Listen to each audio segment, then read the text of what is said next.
Olá, estamos começando mais um Infra em Pauta, seu programa semanal sobre infraestrutura. Hoje é 29 de novembro, eu sou Maurício Portugal Ribeiro e estamos aqui com o Felipe Graziano, da Giamundo Neto Advogados, e o Sebastião Buto, da Sigla Sul Consultores, para tratar dos temas mais relevantes do setor. O Infra em Pauta desta segunda-feira traz um convidado muito especial, Frederico Bussinger, que conversará conosco sobre o setor portuário. O Singh é engenheiro eletricista e economista e tem uma vida inteira dedicada ao setor de transportes, portos, ferrovias e mobilidade urbana. É um dos consultores mais famosos no país nessas áreas e compartilha seus conhecimentos, publicando semanalmente artigos sobre esses setores. Eu não vou nem tentar resumir aqui o currículo de Bussinger, né? Ele ocupou todos os cargos que alguém com 50 anos de profissão no setor de transportes pode ter ocupado.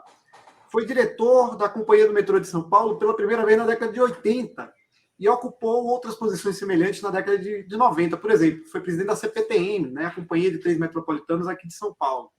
Foi secretário executivo do Ministério dos Transportes, isso quer dizer vice-ministro, né, também na década de 90.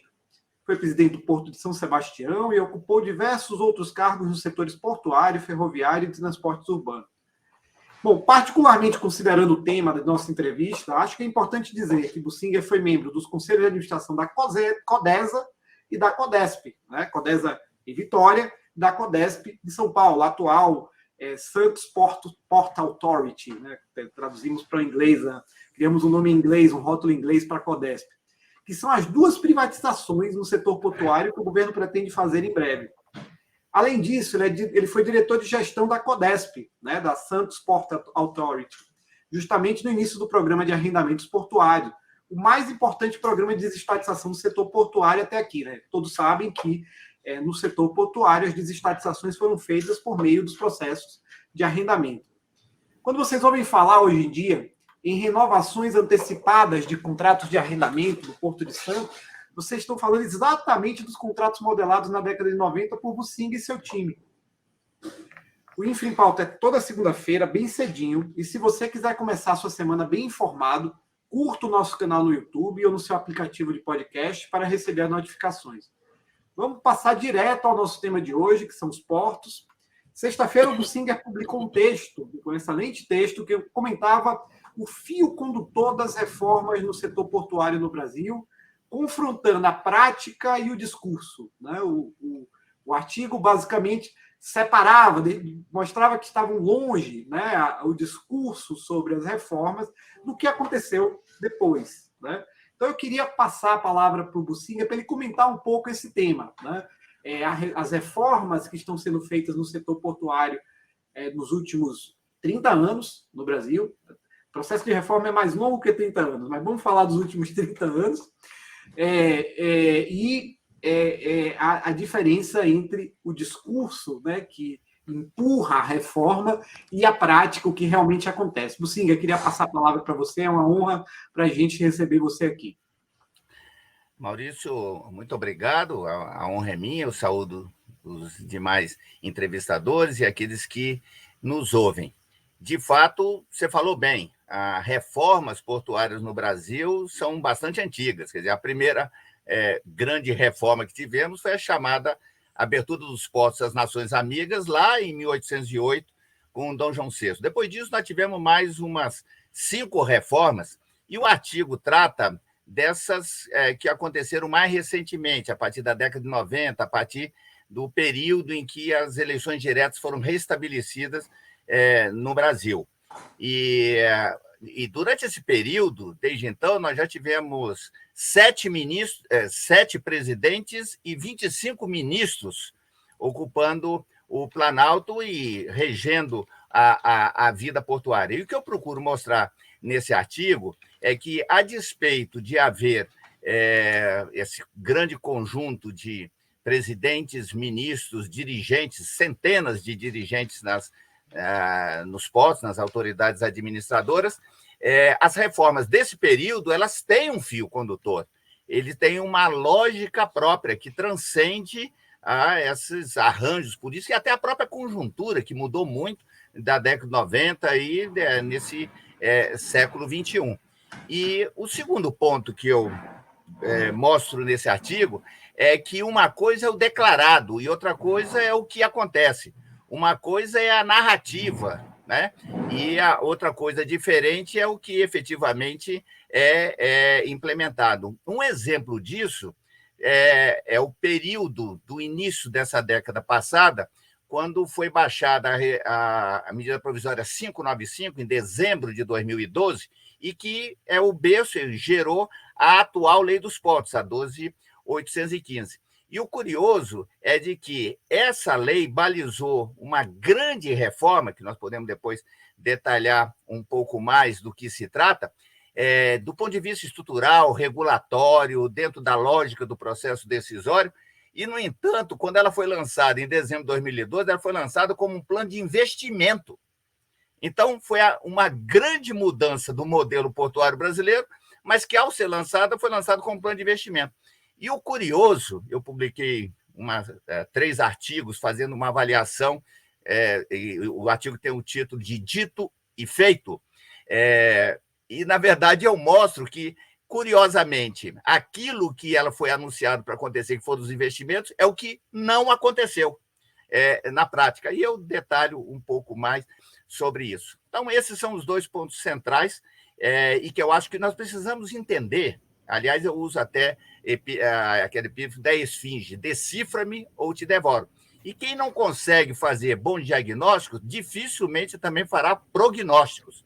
Então, esse é o momento em que nós estamos vivendo, um momento, eu acho, confuso, e que seria preciso mais entendimento de quais são os problemas que nós temos a serem resolvidos, quais são as ações e que caminhos nós vamos seguir.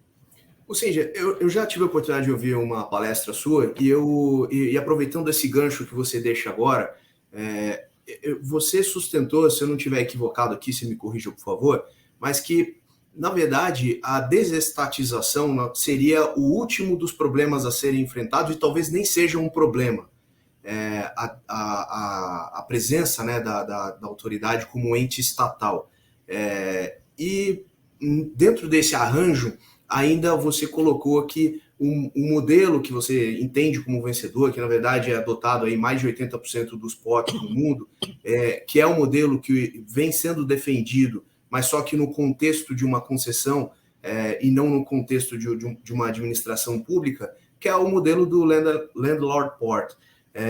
E aí que eu gostaria de entender com você se o modelo que está sendo posto, principalmente acho que salvo equívoco meu aqui, o da Codesa, que acho que é o mais adiantado, se essa leitura do modelo do landlord está adequada e se a regulação, os instrumentos contratuais, né, que foram desenhados, os controles que foram desenhados para controle do concessionário não seriam suficientes para garantir, na perspectiva do interesse público, né, e de ter alguém com um olhar de cima gerindo conflitos, uma adequada regulação. Veja, é preciso separarmos muito bem, definirmos muito bem o escopo do que nós estamos falando. Primeiro, desestatização portuária no Brasil é matéria velha de guerra e está bastante avançada. Aliás, curiosamente, a desestatização portuária começou antes da desestatização das telecomunicações, antes da desestatização ferroviária e antes das desestatizações rodoviárias. Ou seja, neste novo ciclo, as desestatizações portuárias começaram antes de todos os demais setores da infraestrutura. Então, isso é muito importante de ser entendido. E não só começou antes, como eu diria que ela foi concluída no essencial antes, porque nós entramos no século XXI com 100% das operações portuárias privatizadas. 100%. E quais são os instrumentos dessa desestatização? Primeiro, arrendamentos dentro dos portos públicos, dos portos organizados. Terminais de uso privado fora dos portos organizados. E operadores portuários operando em infraestrutura pública dentro dos portos organizados. Portanto, hoje no Brasil, 100% das operações são executadas pela iniciativa privada. Isso, eu quero dizer, desde o final do século passado. Frederico, Portanto, não é esse novidade. ponto, desculpa a interrupção, mas só que acho que esse ponto, a nossa audiência, nem todo mundo é especialista, muito menos nem todo mundo é especialista em portos. Acho que esse é um detalhe importante, e o teu esclarecimento vai nessa linha, de que o que está sendo discutido agora é a desestatização da gestão portuária, do serviço de integração e de arranjo entre os diversos players que são os arrendatários, que já são privados. Filipão, até acho que a gente podia até ir mais longe, né, para a gente tentar deixar ainda mais claro. O que a gente está discutindo é a desestatização da autoridade portuária. E daí tem toda uma discussão.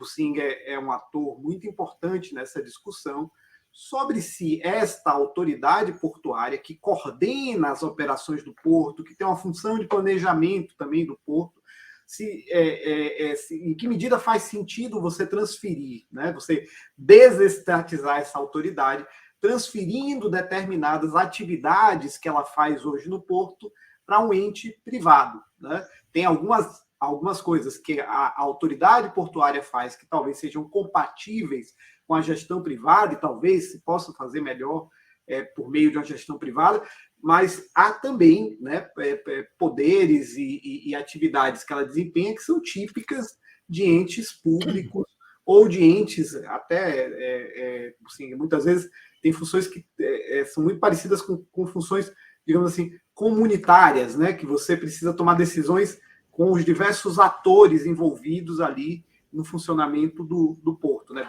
Devolvo a palavra para o Singh aí e corrija se eu estiver falando alguma bobagem. Você.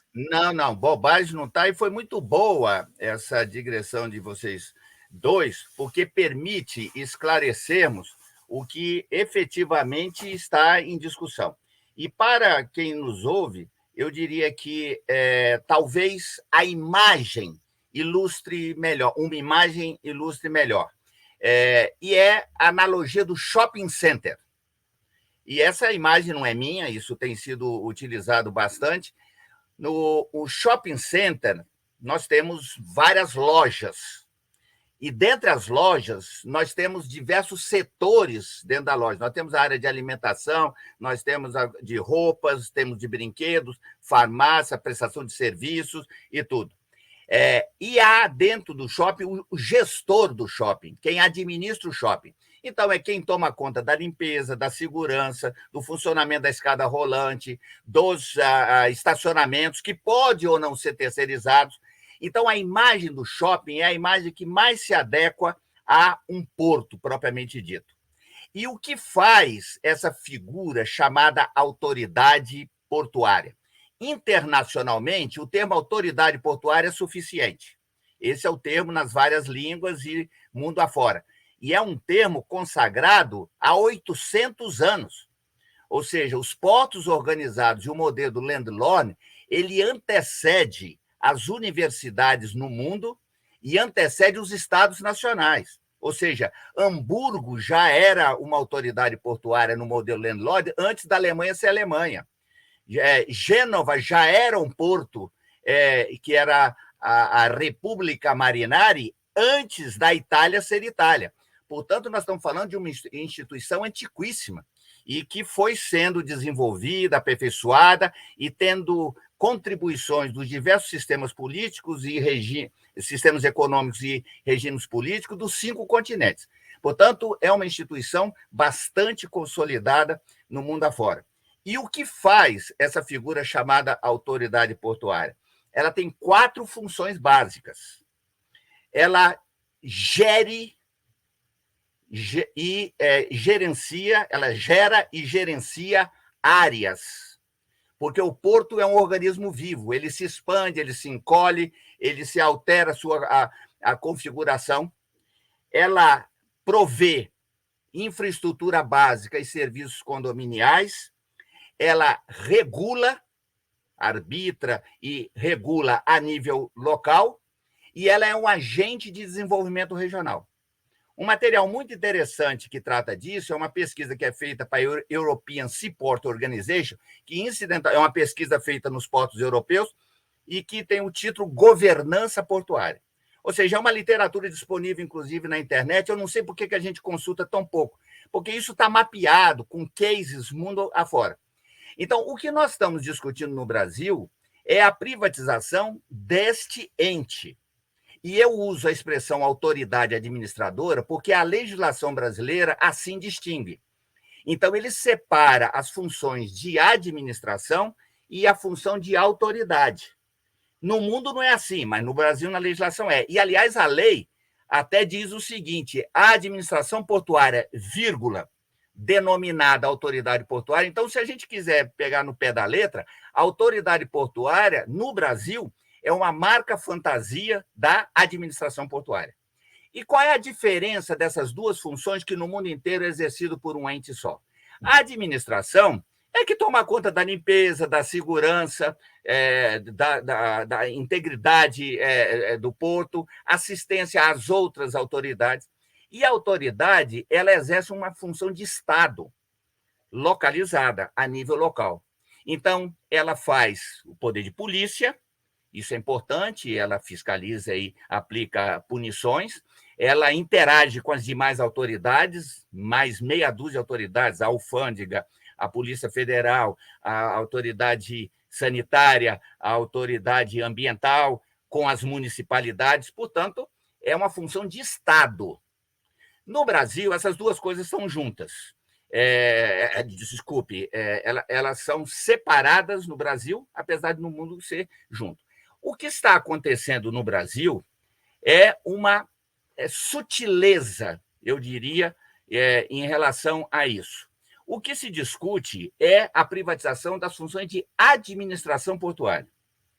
Porque as funções de autoridade, no meu entendimento, eu não sou advogado, elas são imprivatizáveis, na medida que são funções de Estado. E o que é que está acontecendo? Isso muito não é nem discutido e nem é muito falado sobre isso. O que nós estamos fazendo é centralizar essas funções de autoridade portuária, que são funções de Estados, a nível do governo federal. Então, o Brasil caminha, na minha leitura, celeremente para ter uma autoridade portuária, e que é o governo federal, ou seja, são as instâncias de Brasília, não só o executivo, mas também a agência reguladora. O que é um contrassenso do ponto de vista do conceito de landlord, porque a questão primária que caracteriza, a característica primária que marca um landlord é a autonomia. Tanto é que na França, em francês, o nome é Porte Autonome, Porte Autonome de Marseille, por exemplo. Então, na França, eles colocam isso, inclusive, no nome, e se orgulham disso. Então, quando se fala de um landlord, a principal característica é a autonomia. E é tudo que nós não temos hoje, porque hoje as companhias docas e quem é delegatário para exercer essa função de autoridade administradora não tem nenhuma atribuição estratégica, nenhuma. Então, até brinca-se de que elas não passam de zeladores, são meros zeladores. Então, está a par desse processo chamado de privatização ou de desestatização, está havendo uma concentração do poder no governo federal. Essa, por exemplo, é a discussão que está em Itajaí, por exemplo, que é uma comunidade tradicionalmente envolvida em torno do porto. Então, isso está acontecendo à margem, tem sido muito pouco discutido, e eu antevejo que nós teremos uma autoridade. Na verdade, uma autoridade a nível nacional do governo federal. Isso tem sido pouco discutido. Agora, as atividades de administração, ou seja, quem toma conta da limpeza, quem toma conta da guarda portuária, quem faz a dragagem, quem toma conta dos viários, enfim, isso é a função de administração, de gestão, como vocês chamaram, é isso que está sendo cogitado de ser privatizado. Então, nós estamos esquartejando o porto, é disso que se trata. As operações já são privadas, portanto, estão fora de discussão, e agora nós estamos separando ainda as funções de administração e a função de autoridade. E que eu acho que nós teremos até um problema de sustentabilidade econômico-financeira desse ente que vai fazer essa função de autoridade. Portanto, o modelo eu acho muito confuso e acho que dificulta ainda mais quando nós reduzimos a discussão a ativos. Ou seja, nós estamos falando de funções, Nós não estamos falando de ativos. É claro que uma autoridade administradora tem ativos e gerencia ativos, mas não é isso que a caracteriza e não é isso que deve ser o carro-chefe da discussão. Portanto, no meu entendimento, a discussão está muito mal parada, muito mal arranjada. Sebastião, você está no mudo, cara. Federico, eu acho que foi muito clara a sua explicação em função das discussões que se está tendo dessa desestatização. Em particular, hoje no setor portuário se discute muito a desestatização do porto do Itajaí, que você mencionou, que aparentemente é um exemplo de gestão pública de sucesso no setor de porto. Você poderia explicar um pouco e quais são os temas da controvérsia que está em torno à desestatização desse porto em particular?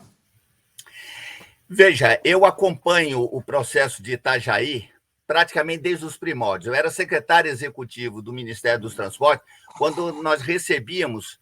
É bom, desculpa, fazer uma volta atrás, dizer o seguinte. Até a década de 80, até o governo Collor, existia a Portobras, que foi criada pelo Geisel em 75 e extinta em 1990. Portanto, ela foi a Brás que menos viveu, 15 anos apenas. E quando aconteceu o fim da Portobras, vários portos que não tinham companhias docas, eles foram, entre aspas, pendurados em algumas docas. Então, no caso de Itajaí, foi pendurado no Porto de Santos, da Codesp. Então, eu acompanhei a discussão inicialmente de Itajaí quando estava no Ministério, depois acompanhei essa discussão quando eu era diretor da Codesp, e mais tarde eu fui consultor do processo de arrendamento do terminal de containers, que era o Tecomvi e hoje é a APM Terminals. Então, eu acompanhei o caso de Itajaí em vários momentos. E uma das coisas que me chama a atenção em Santa Catarina, e eu tenho que confessar que eu sou fã, e aí não é só de Porto, é o envolvimento da comunidade. Itajaí é o estado mais descentralizado do Brasil, descentralizado do ponto de vista populacional, descentralizado do ponto de vista da economia, e tem uma tradição de participação da comunidade. Então, eu, entre aspas, sofri com essa mobilização da comunidade, enquanto no Ministério, depois enquanto na Codesp, e eu fui coadjuvante desse momento em que gerou essas transformações no início desse século. E estou acompanhando agora, o processo agora de fora. Então, eu acho que Itajaí tem um ingrediente que diferencia de todos os demais portos brasileiros. É esse envolvimento da comunidade local. Então, são dos atores econômicos, são dos políticos. É importante falar que esse processo passou por 4 ou 5 partidos políticos, a gestão municipal. E, no entanto, houve uma lógica no desenvolvimento portuário de Itajaí. A comunidade abraça o porto. E isso é muito importante. Está abraçando de novo. Foi criado um fórum com 34 entidades no sentido de defesa da prorrogação da delegação, porque hoje o porto é municipal por delegação federal. Agora, quais são as razões que nós dizemos que Itajaí é um porto de sucesso? Primeiro, Itajaí talvez seja o porto mais containerizado do mundo. Ou seja, a participação de containers na sua pauta de movimentação de cargas é expressiva. Nós estamos falando de 90 e tantos %. Portanto, nós estamos falando de cargas de alto valor agregado. Então, isso é um passo muito importante. Isso é uma resposta à economia da região. Não apenas à economia de Santa Catarina, que nós sabemos que é muito industrializada, mas também a cargas do interior de São Paulo e do Paraná e do Rio Grande do Sul que buscam o porto de Itajaí. Portanto, ele é um porto competente do ponto de vista mercadológico. Tá certo? Uma outra coisa importante é que nós falamos que o setor público não tem dinheiro. Isso é uma verdade, mas é uma verdade em termos. Porque o setor público ele pode gerar dinheiro, gerar, entre aspas. E isso nós vimos em Itajaí. Quando Itajaí começou o processo de arrendamento, nós estávamos falando de um porto de 20 mil containers. Quando o processo andou, estava em 90 mil. E hoje nós estamos falando de 1.400.000 containers no complexo portuário de Itajaí. Ou seja, é outra coisa completamente diferente. Saiu de 20, de 90, de 100, que considere, para 1.400.000 contêineres. Portanto, é uma expansão. Nós enfrentamos algumas crises, 2008, enfrentamos agora, e não parou de crescer. E não para de crescer, porque é uma operação competente e é uma relação entre as autoridades competentes. E uma coisa interessante é que a área do porto ela foi quintuplicada ou sextuplicada. E como é que aconteceu isso? Justamente exercendo a autoridade portuária aquele papel que eu falei, que é gerar e gerir espaços portuários. Então, o que aconteceu em Itajaí?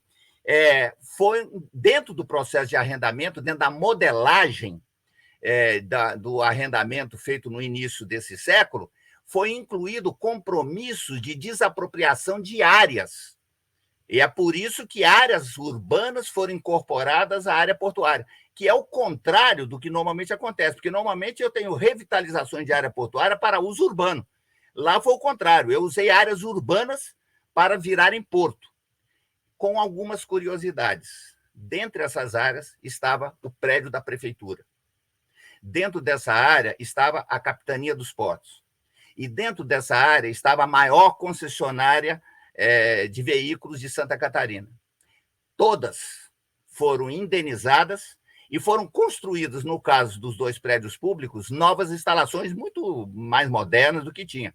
Então, a Capitania dos Portos hoje está muito bem instalada, a prefeitura está muito bem instalada, com recursos que foram gerados dentro do processo de arrendamento portuário. Então, não só instalou-se lá um terminal de sucesso, que é o Teconvi, e depois virou hoje é a APM Terminals, como foi capaz de remodelar o espaço, com implantação de novo viário, enfim. Então, é um modelo de sucesso, e a pergunta que se faz é o seguinte: se é um modelo que tem dado conta do recado nesse tempo, e que tem cumprido com competência todas as funções que deve ter uma autoridade, por que vai se colocar na mão de um terceiro? Agora, Itajaí tem problemas. Tem problemas. Ou seja, a área do porto organizado ele é limitada, é um trecho do rio Itajaí-Açu, que é um rio que tem enchentes a cada 15 anos, nós sabemos disso, portanto, há problemas a serem resolvidos em relação à dragagem, à ocupação do espaço ribeirinho. É um porto que não é apenas um porto comercial, lá tem a maior indústria pesqueira do Brasil, está situada lá, tem turismo, portanto, há parada de navios turísticos lá, há a indústria naval civil que existia, então, a construção de barcos, sejam barcos comerciais de pesca, sejam barcos turísticos, e agora está sendo implantado os estaleiros para construção para a Marinha do Brasil. Portanto, a gestão, o exercício dessa função de administração e autoridade portuária é bastante mais complexa. Então, apesar de ser um espaço limitado, eu diria, em termos de complexidade, essa função de autoridade administradora em Itajaí me parece bastante complexa, se não a mais complexa que nós temos. E tem um outro aspecto que em Itajaí mostra a sua cara na sua face mais clara. É que o porto está dividido ao meio institucionalmente, a poligonal divide ao meio. De um lado de Itajaí está o APM Terminals, no caso dos contêineres, e do lado de Navegantes, que é o outro lado, está a Portonave. Um é arrendamento portuário, o outro, no caso a Portonave, é um TUP. Ele não nasceu com a possibilidade de movimentação de carga de terceiros, como pode hoje. Mas com a lei de 2013, ele passou a poder. Portanto, é um terminal competente, de eficiência padrão internacional, mas opera num outro regime. Ou seja, a mão de obra dela é uma mão de obra vinculada, não é a mão de obra do ógnimo, portanto, ela tem condições heteronômicas de competição. Então, em Itajaí, no Rio Itajaí-Açu, a gente vê com toda clareza a diferença dos 2 regimes portuários que nós temos no Brasil, os 2 modelos. E isso agora já não é mais uma ideia, uma avaliação de consultores e opiniões. Isso hoje é objeto de uma auditoria operacional, de conclusão de uma auditoria operacional do Tribunal de Contas da União. Portanto, esse é um problema que nós temos que resolver no Brasil, a diferença dos dois regimes, e que Itajaí mostra toda a sua face. Então, é uma questão que eu digo, está aí, ninguém está enfrentando isso adequadamente e certamente terá consequências em todos os processos. Isso existe no Espírito Santo, isso existe em Santos, isso existe nos todos os casos. E está sendo, pelo menos não está sendo abordado com clareza, vamos dizer assim. E eu reputo um dos grandes problemas a ser resolvido, e é uma recomendação do Tribunal de Contas da União. Bucinga, você falou de várias coisas que iam me lembrando a interferência do Tribunal de Contas da União, né? E terminou exatamente com o gancho para a próxima pergunta que eu ia fazer, que o TCU adotou recentemente uma decisão muito polêmica, né, em relação ao caso Marinex, né, no Porto de Santos, que pode ter impactos bem relevantes sobre a possibilidade de implantação de uma pera ferroviária, né, que estava planejada e que tem vários benefícios, que a sua implantação tem vários benefícios para o Porto. Eu adoraria que você explicasse para a nossa audiência esse caso. A gente até já tratou desse caso aqui no InfoPauta, mas eu adoraria ouvir a sua explicação. Eu aprendi muito com a sua explicação sobre o caso. Eu queria que você explicasse aos nossos ouvintes a decisão do TCU, que é bem surpreendente do ponto de vista jurídico, inclusive, e seus impactos. Veja, Maurício, eu acho que esta decisão a que você se refere, de fato, ela merece uma análise específica. Mas eu diria que eu me surpreendi mais com uma decisão que o TCU tomou antes e que poderia ter tratado desse tema e não tratou, que foi a liberação do leilão dos terminais de celulose, acontecido menos de um ano antes dessa decisão específica da Marinex. Mas deixa eu começar um pouco, eu não estou falando, eu não sei exatamente quantos aqui conhecem exatamente o Porto de Santos. E eu vou fazer uma imagem do que acontece na Baixada. O chamado Porto de Santos, hoje nós temos que usar o termo complexo portuário da Baixada Santista, porque a poligonal foi sendo encolhida, e hoje o chamado Porto de Santos, o Porto Organizado de Santos, o Porto Público de Santos, ele dá mais ou menos 40% da área do estuário de Santos como um todo. Esse estuário, ele é meio que, ele é linear, ele tem algumas curvas no meio do caminho, parece uma cobra, vamos dizer, enrolada, e tem 25 quilômetros de comprimento. O Porto Organizado ocupa os 12 primeiros quilômetros, ou os últimos, como se queira, mas portuariamente são os 12 quilômetros que ficam mais próximo do oceano. E é uma tripa. E essa tripa tem dois lados, o lado de Santos e o lado de Guarujá. Do ponto de vista de movimentação, hoje é mais ou menos 50%. 50% é movimentado na chamada margem direita e 50% na margem esquerda. Aliás, é uma curiosidade, porque a margem direita fica à esquerda e a margem esquerda fica do lado direito. E isso porque a lógica ali não é a lógica marítima. Era um rio lá nas origens, e que foi transformado, então, no estuário e virou porto, enfim, essa é a história. Então, nós temos ferrovias na margem direita e na margem esquerda. Na margem esquerda, essencialmente, é a MRS que opera. Na margem direita, os 12 quilômetros dentro do porto é aquilo que passou a ser chamado de FIPS, Ferrovia Interna do Porto de Santos. Até lá é um pedaço da chamada pera da MRS. Então, a pera da MRS, ela é como se fosse uma ferradura. Eles usaram essa expressão, depois eu posso explicar mais detalhes do que é, mas é como se fosse um C. Então, a MRS desce a serra pela cremalheira, e quando chega na Baixada, ela tem essa ferradura que alimenta tanto a margem esquerda quanto a margem direita. Na margem esquerda, ela opera sozinha, e na margem direita existem as cargas da Rumo, que são majoritárias em volume, e da VLI. Dentro do porto organizado existe a chamada FIPS, que é uma malha que foi construída pelo Porto de Santos.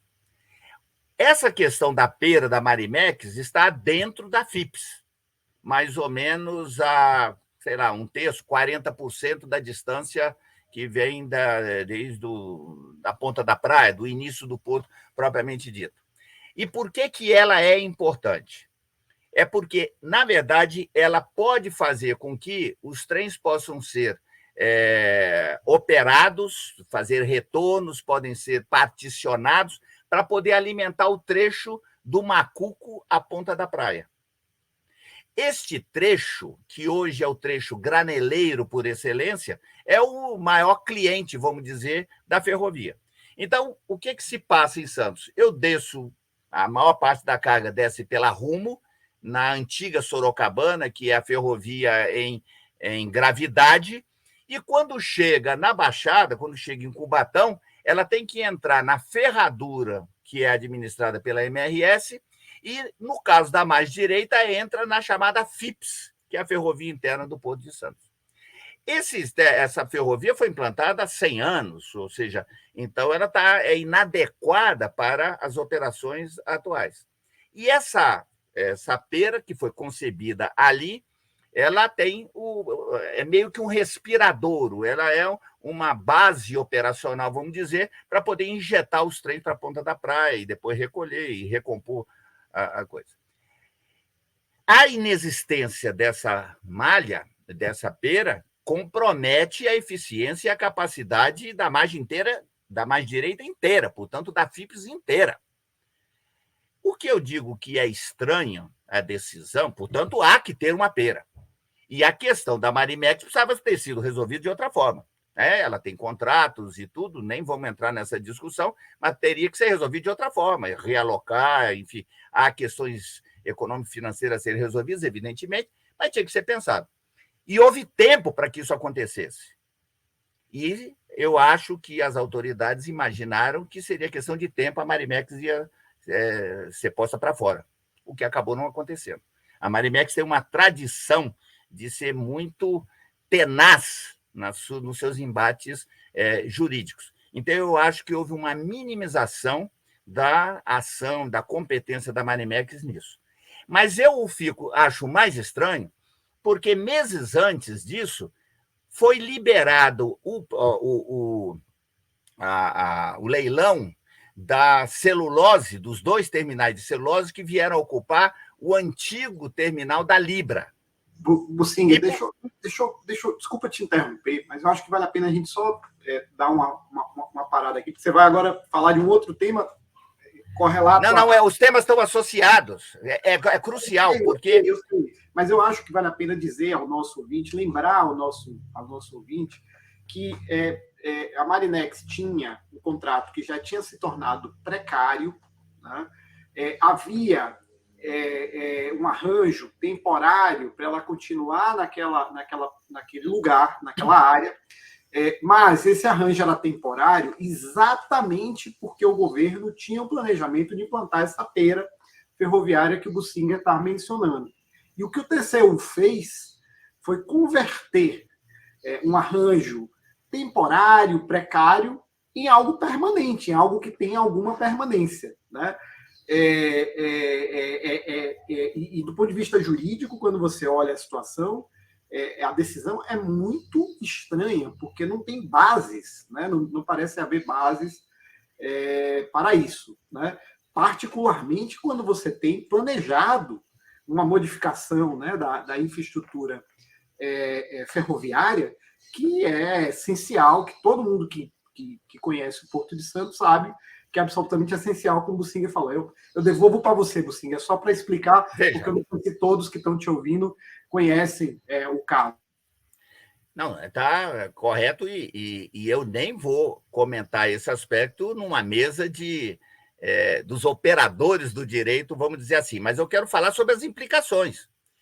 Quando eu estava mencionando o leilão dos 2 terminais de celulose, é porque a modelagem desses 2 terminais, de arrendamento desses 2 terminais, previa a operação de 100% ferroviário. Portanto, a questão ferroviária estava colocada, esse planejamento que você mencionou, estava lá atrás. E a arguição dessas coisas fez parte de algo como 1/3 das perguntas que foram feitas dentro do processo de consulta pública. E as respostas foram todas evasivas, como se fosse assunto resolvido, vamos dizer assim. E este processo foi aprovado pelo TCU sem que se levantasse essa questão. Portanto, o próprio TCU teria tido a oportunidade de analisar a questão em conjunto vários meses antes e tomar uma decisão no seu conjunto. Bom, o resultado prático é este que você mencionou. A Marimex tem aí até 2025, acho que é isso, 26, 25. A Pera está com dificuldades de acontecer. Os terminais de celulose estão andando, certamente não conseguirão operar com o nível de desempenho que até contratualmente assumiram. Portanto, reequilíbrio econômico-financeiro é coisa que está no radar. E a pergunta é, não teria sido possível resolver isso antes na modelagem de uma ou de outra coisa? Então, mais um exemplo de como as coisas estão, eu diria, mal arranjadas no meu entendimento. Agora, isso não é nada em relação à entrada do porto. O grande problema ferroviário, eu acho que não é nem este, porque talvez este problema nem consiga se manifestar, porque o trem não vai chegar aí. Então, há um gargalo na entrada da Pera. E a MRS, que é a operadora exclusiva dessa Pera, portanto, ela tem um monopólio do acesso ao Porto de Santos, tanto na mais direita como mais esquerda. E aí eu estou falando, não é monopólio de acesso ao porto organizado, eu estou dizendo monopólio de acesso ao complexo portuário. Portanto, os TUPs que estão fora do porto organizado também precisam, as suas cargas ferroviárias precisam transitar pela malha da MRS. E por que eu estou trazendo isso? É que a MRS está em processo de renovação antecipada do contrato. E eu acho que seria um momento precioso para se discutir e resolver essa questão. O meu entendimento pessoal é de que a malha inteira da Baixada Santista deveria ser uma única malha gerenciada unificadamente. Portanto, eu acho que tinha que ser o trecho da Rumo, o trecho da VLI, o trecho que está sob a MRS, deveria ser cindido das respectivas concessões, deviam ser juntados e gerenciados de forma unificada, inclusive com a FIPS. Portanto, tudo que é malha deveria ser gerenciado unificadamente. É assim que é em Roterdã, é assim que é em Chicago. Portanto, nós temos um momento precioso que eu reputo que está sendo desperdiçado para resolver essa questão. Eu ia te pedir até um maior detalhamento disso, Frederico, e você acabou no repique dando parte da resposta. Eu acho que esse conceito, né, essa infraestrutura ferroviária de acesso ao porto, a ferradura, a Pera, elas se encaixam no conceito de essential facilities, né? Ou seja, são infraestruturas que são de uso comum por todos os operadores portuários. E aí eu ia te perguntar justamente como é que é o arranjo no resto do mundo. Me parece que você já indicou que é um arranjo na lógica condominial, né? E isso, como é que tem funcionado e em que momento a gente está no debate? Veja, você tem toda a razão. Nós estamos falando de um essential facility e a solução disso que tem dado no mundo é de forma condominial. Antes disso, eu queria até falar de uma questão conceitual. Eu acho que nós ainda estamos com um debate fragmentado. Então, nós discutimos porto, nós discutimos ferrovia, nós discutimos rodovia, ou seja, tudo isso é fragmentado. Na verdade, hoje a discussão no mundo é uma discussão integrada, é uma discussão logística. E eu acho que nós estamos atrasados, inclusive, na nossa regulação, porque a nossa regulação segue sendo modal. E nós não temos, quando entra um tema logístico, nós não sabemos como tratar do ponto de vista regulatório. Veja o caso específico desse acesso ao Porto de Santos. É competência da ANTAQ ou é competência da ANTT? Parte é de um, parte de outro. Isso está na agenda da ANTT? Não sabemos. Da ANTAQ é uma questão prioritária. Portanto, nós temos um problema a ser resolvido. Tanto é que estão fazendo um acordo dentro dessa nova legislação que saiu aí, o que eu acho bem fazejo. Tinha que ser feito assim, mas isso tinha que ser feito há muito tempo. e tem que ser pensado no seu conjunto. Vamos pegar os 2 exemplos que eu dei. Chicago é considerada a capital ferroviária dos Estados Unidos, porque praticamente tudo passa por Chicago. E o que eles fizeram? Eles criaram o que eles chamam de Chicago Ring, que é uma gestão condominial. Isso vem sendo implantado há algum tempo. Isso acontece em Boston, que aí, no caso, não é nem tão grande assim, e isso acontece particularmente no Porto de Roterdã, que eu acho que é um bom exemplo. A China é só assim. Ninguém faz um projeto portuário solto no ar. Eu, por exemplo, visitei o porto de Nansha, que é um porto greenfield completamente, e lá foi pensar tudo junto. É porto, é ferrovia e é rodovia, e são as plataformas logísticas associadas. Tudo isso é um conceito, um planejamento só e sob uma gestão integrada. No porto de Roterdã, Roterdã tinha, em relação a Hamburgo, uma disjunção. Roterdã sempre foi muito bom de água, porque chegava no Mar do Norte, inclusive está se expandindo. Até brincam que um dia ele chegará lá no Reino Unido, o porto de Roterdã. Portanto, navios de grande porte podem chegar lá. Mas ela tinha uma deficiência, que estava longe da malha ferroviária europeia. Ao contrário do Porto de Hamburgo. O Porto de Hamburgo é um porto de rio, está a 120 quilômetros adentro, terra adentro. Só que tem que, quando a carga chega em Hamburgo, ela já está no coração da malha ferroviária europeia. Então, essa era a disjunção, e esses portos brigaram muito do ponto de vista de competição, estiveram na comunidade europeia, nas cortes de discussão de concorrência e tudo isso aí. O que Roterdã fez? Desenvolveu um projeto de construção de uma linha chamada Betuwe Line. Essa linha hoje é uma linha operacional, dedicada especificamente para carga. E fez o quê? Criou dentro do porto uma empresa simplesmente para fazer consolidação das composições ferroviárias. Então, essa empresa única, ela recebe e despacha os contêineres, monta as composições. Este é o modelo que tinha que ser implantado, seja um, seja outro, e a gente podia dar mais modelos mundo afora. É isso que tinha que acontecer na Baixada Santista. Ou seja, as concessões deviam terminar quando chega na Baixada. O primeiro ponto de integração na Baixada, seja ele rumo, MRS, VLI, todas elas deveriam, desceu a serra, acabou a concessão. E aí, a malha da Baixada devia ser uma malha única, planejada e gerida unificadamente, e, obviamente, até com a participação dos concessionários. Mas isso seria uma sociedade de propósito específica, tratando de forma específica para atender a todo mundo. Mesmo porque existe um problema adicional. Isso está na documentação da audiência pública da FIPS. O que é cobrado de direito de passagem para acessar o Porto de Santos é 8 a 10 vezes o que é cobrado pelo Brasil afora. É claro que existem condições especiais, não dá para fazer uma comparação assim, mas a diferença é muito grande. E aí eu deixo para vocês, ou seja, certamente isso tem a ver com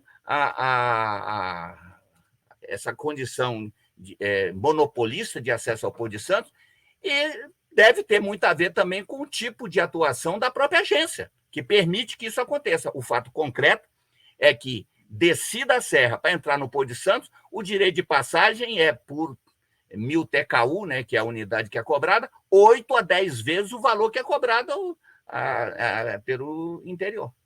Esse é um tema que tem que ser discutido, e não está discutido, a gente só fala de ativo, de investimento prometido, ou seja, os problemas estão ficando para debaixo do tapete. É isso que nós estamos vendo.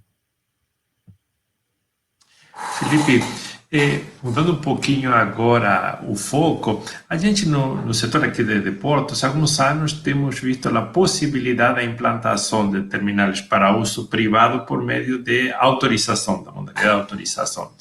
E essas terminais muitas vezes podem concorrer com algum porto público. E, consequentemente, nesse contexto, a possibilidade da emissão de autorizações para a implantação de terminais privadas pode ter impacto no valor das autoridades portuárias que serão desestatizadas dos portos públicos.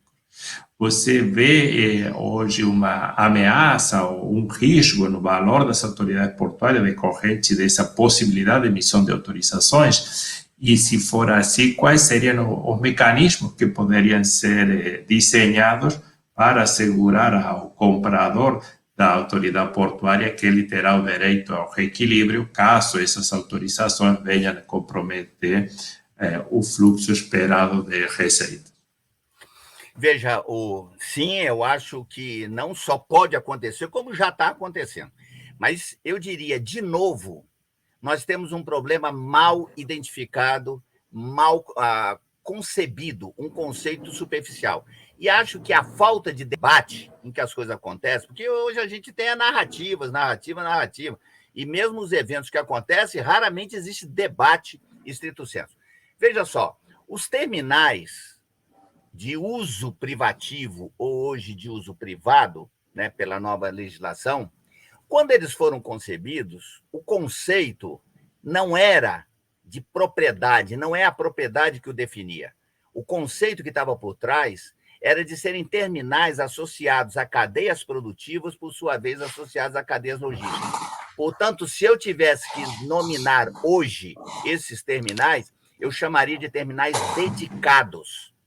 Quem faz uma análise do PL8, que deu a Lei 8.630 em 93, vai ver que todos os exemplos que estavam ali colocados, quando falavam desses terminais, desses TUPs, eles falavam de terminais ligados à mineração, à celulose, à siderurgia, a petróleo.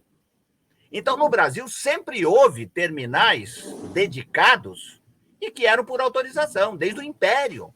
Desde o Império era assim. E, aliás, ao longo da nossa história, a maior parte da movimentação sempre foi feita por esses terminais dedicados. A utilização da palavra privativo ou privado agora ajuda a confundir, porque coloca o foco sobre a propriedade. E eu acho que, de novo, o foco deveria ser sobre a função. E por que eu estou fazendo esse preâmbulo conceitual? É porque eu diria, depende. Se você está falando de um tupi tipo Porto do Açu, eu diria tudo bem, porque foi pego um pedaço da costa brasileira, foi implantado toda a infraestrutura, foi feito todo. Esse é um terminal privado na sua essência e que tem uma função própria. Se você está falando do Presidente Kennedy no sul do Espírito Santo, também. Se você está falando do terminal portuário de Alcântara, no Maranhão, também. Esses são terminais que são concebidos greenfield e são implantados com a infraestrutura própria e tudo. Agora, quando você usa esse mesmo conceito jurídico para terminais como da Portonave em Itajaí, como da DP World em Santos, portanto, dentro do mesmo mercado relevante, é claro que a questão concorrencial precisa ser considerada. E é claro que, em havendo a heteronomia que o Tribunal de Contas agora consagra no seu acórdão, essa questão de mercado é super relevante. Então, eu diria que uma das consequências da lei de 2013, da medida provisória de 2012 e da lei de 2013, foi justamente de criar essa condição de igualdade do ponto de vista funcional entre os TUPs contíguos. Então, agora eu quero distinguir. Eu diria, esses solteiros é uma coisa, esses eu acho que não tem problema nenhum. A concorrência é do jogo e é ótimo que haja concorrência. Mas esses que concorrem dentro da mesma infraestrutura aquaviária, dentro do mesmo mercado relevante, é claro que a questão concorrencial tem que ser levada em consideração. E é claro que a heteronomia de condições operacionais e de exploração vão afetar o valor do negócio. Não tem a menor dúvida. Então, eu não fiz essa conta, e é muito difícil de ser feita, não sei se alguém fez, certamente os ativos públicos perderam valor de uma forma geral com a legislação de 2013. Eu não tenho dúvida qualitativamente sobre isso, eu não sei fazer a conta, mas certamente eles perderam valor. E eu diria que hoje é preciso ter uma certa dose de insanidade para poder fazer um arrendamento. Porque se eu posso fazer um tupi ali do lado, parede e meia, com porto organizado, por que é que eu vou estar dentro do porto organizado e me submeter a um outro, a essas regras que tem aí? À exceção de um caso, que são os terminais de granéis líquidos. E por que terminal de granel líquido? que é a grande maioria dos arrendamentos que estão sendo feitos. Porque as regras de mão de obra no terminal de granel líquido são diferentes. Eu prescindo da mão de obra. Então, se eu pego o conjunto de terminais que foram arrendados, vão ver que a esmagadora maioria é de granel líquido. E é isso que está acontecendo. Esses vão acontecer mesmo. Porque esse está dentro ou fora do porto organizado, praticamente não faz nenhuma diferença. Agora, quando eu falo de carga geral, faz diferença. Quando eu falo de containers, faz muita diferença. Então, eu distingo aqueles greenfield que estão na costa brasileira, solteiros, vamos dizer assim, é uma coisa, em 1000 flores floresçam. Autorizações, dê quantos quiserem, implantem, respeitado, obviamente, as questões ambientais, as questões urbanas contíguas. Agora, quando eu falo de terminais, TUPs, que estão dentro da mesma infraestrutura aquaviária e dentro do mesmo mercado relevante, é claro que a modelagem e a autorização deveriam levar em consideração esse fato. Vocês veem que a conversa com o Frederico é uma conversa infinita, né?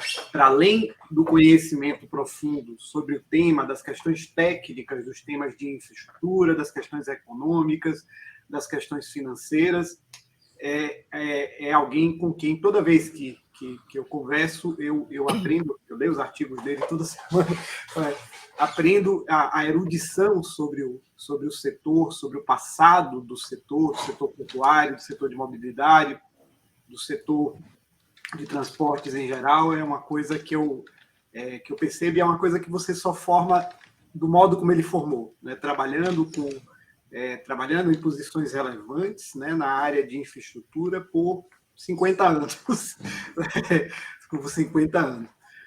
Frederico, eu queria muito te agradecer. A gente já bateu o nosso tempo, até eu não sei se você consegue ver o chat aqui que a gente discute entre a gente, mas a gente gostou tanto que a gente foi estendendo o horário, né? A gente vai ser o podcast talvez mais longo que a gente já fez. E queria, evidentemente, já dizer que a gente vai querer que você volte aqui para falar de outros temas. Tá? Não sabemos ainda a data, mas vamos marcar isso. Eu queria passar para as suas considerações finais para a gente encerrar. Então, Maurício, eu só tenho a agradecer a oportunidade e a generosidade do tratamento de vocês e eu diria a relevância das questões aqui trazidas. E o fato que você menciona das informações e da importância, às vezes até das surpresas em relação a algumas respostas, eu acho que ela só reflete esse momento em que nós estamos vivendo, que eu diria que é um momento de falta de debate. Eu sinto muito isso. Eu acho que nós estamos forjando conceitos assim muito superficialmente, nós estamos definindo planos sem, às vezes, consistência, ou sem ver todas as variáveis, e compromissos estão sendo assumidos aí por 20, 30, 50, 70 anos à frente, e que eu temo, eu certamente não estarei vivo até lá, mas eu temo que vai dar muita dor de cabeça, ou seja, vai ter muito retrabalho a ser feito, muito problema a ser resolvido, que poderiam estar sendo resolvidos agora. E, às vezes, com o assodamento da agenda, eles vão ficando para trás. E não, esse caso da articulação ferrovia-porto no Porto de Santos, eu acho que é uma coisa, uma pena, é uma coisa impensável de acontecer.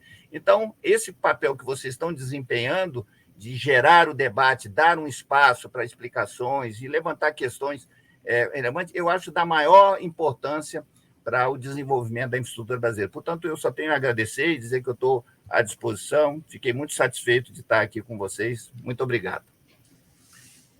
Frederico, a gente é que agradece. O nosso Info em Pauta desta semana fica por aqui.